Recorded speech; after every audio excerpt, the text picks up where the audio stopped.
Today's poem is The Shooting of Dangerous Dan McGrew by Robert William Service.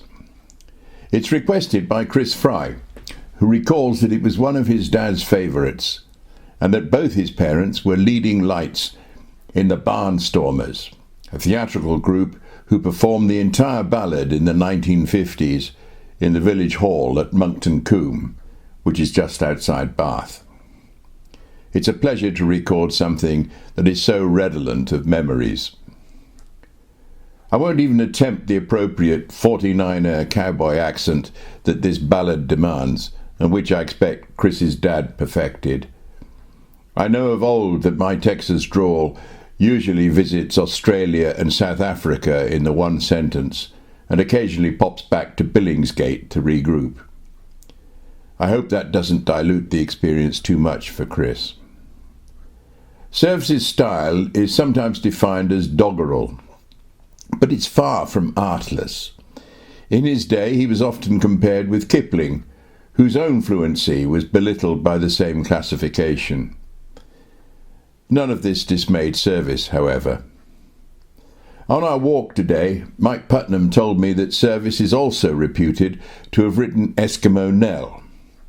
Of course, none of you will have read that poem, much less recited it in a marquee, but I can tell you that, leaving the smut to one side, it's just as gripping a narrative and nicely put together. There are some wonderful nuggets in this poem. I've no idea of the technical details of the description of the miner coming into the bar loaded for bear, for instance. I guess his was a large caliber firearm, packed with a heavy, bear-stopping charge. But it's a wonderfully evocative phrase. And his eyes that went rubbering round the room. These may have been common parlance, and didn't originate with the poet, but they, like Lou herself, are delightfully put together. The Shooting of Dangerous Dan McGrew. A bunch of the boys were whooping it up in the Malamute saloon. The kid that handles the music box was hitting a jag-time tune.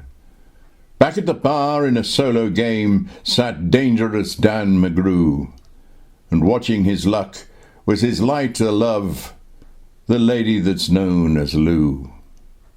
When out of the night, which was 50 below, and into the din and the glare, there stumbled a miner fresh from the creeks, dog dirty and loaded for bear.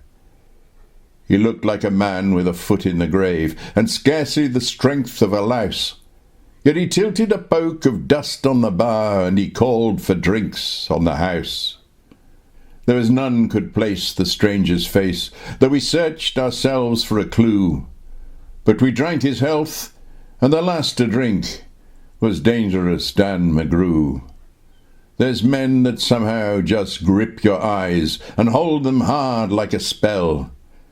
And such was he, and he looked to me like a man who had lived in hell, with a face most hair and the dreary stare of a dog whose day is done, as he watered the green stuff in his glass, and the drops fell one by one.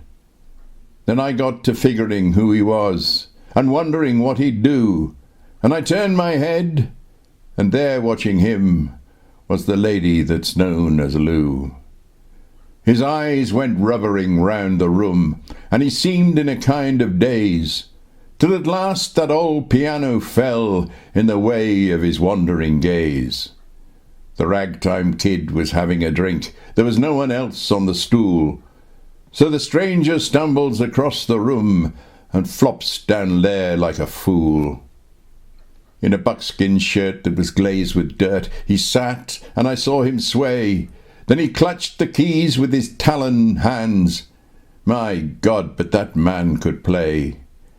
Were you ever out in the great alone, when the moon was awful clear, and the icy mountains hemmed you in with a silence you most could hear, with only the howl of a timber wolf, and you camped there in the cold, a half-dead thing in the stark dead world, clean mad for the muck called gold?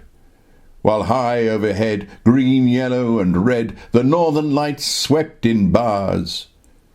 Then you've got a hunch what the music meant, hunger and night and the stars. And hunger not of the belly kind that's banished with bacon and beans, but the gnawing hunger of lonely men for a home and all that that means. For a fireside far from the cares that are, four walls and a roof above. But oh, so cramful of cosy joy, and crowned with a woman's love. A woman dearer than all the world, and true as heaven is true. God, how ghastly she looks through her rouge, the lady that's known as Lou. Then all of a sudden the music changed, so soft that you scarce could hear, but you felt that your life had been looted clean of all that it once held dear.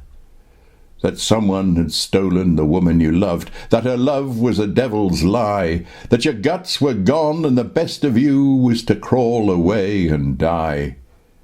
'Twas the crowning cry of a heart's despair, and it thrilled you through and through. "I guess I'll make it a spread misere," said dangerous Dan McGrew. The music almost died away.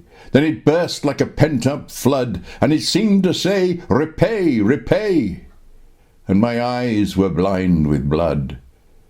The thought came back of an ancient wrong, and it stung like a frozen lash, and the lust awoke to kill, to kill. Then the music stopped with a crash, and the stranger turned, and his eyes they burned in a most peculiar way.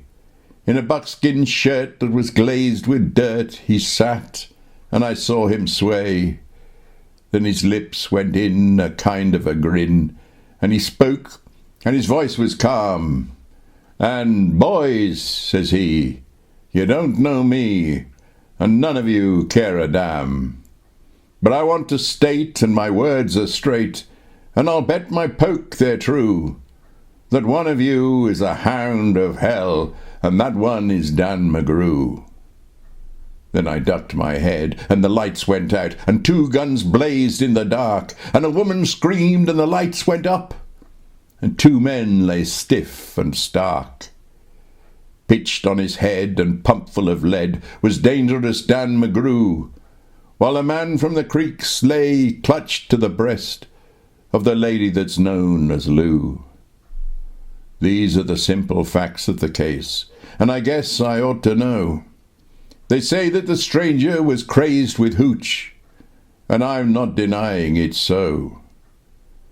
I'm not so wise as the lawyer guys, but strictly between us two, the woman that kissed him and pinched his poke was the lady that's known as Lou.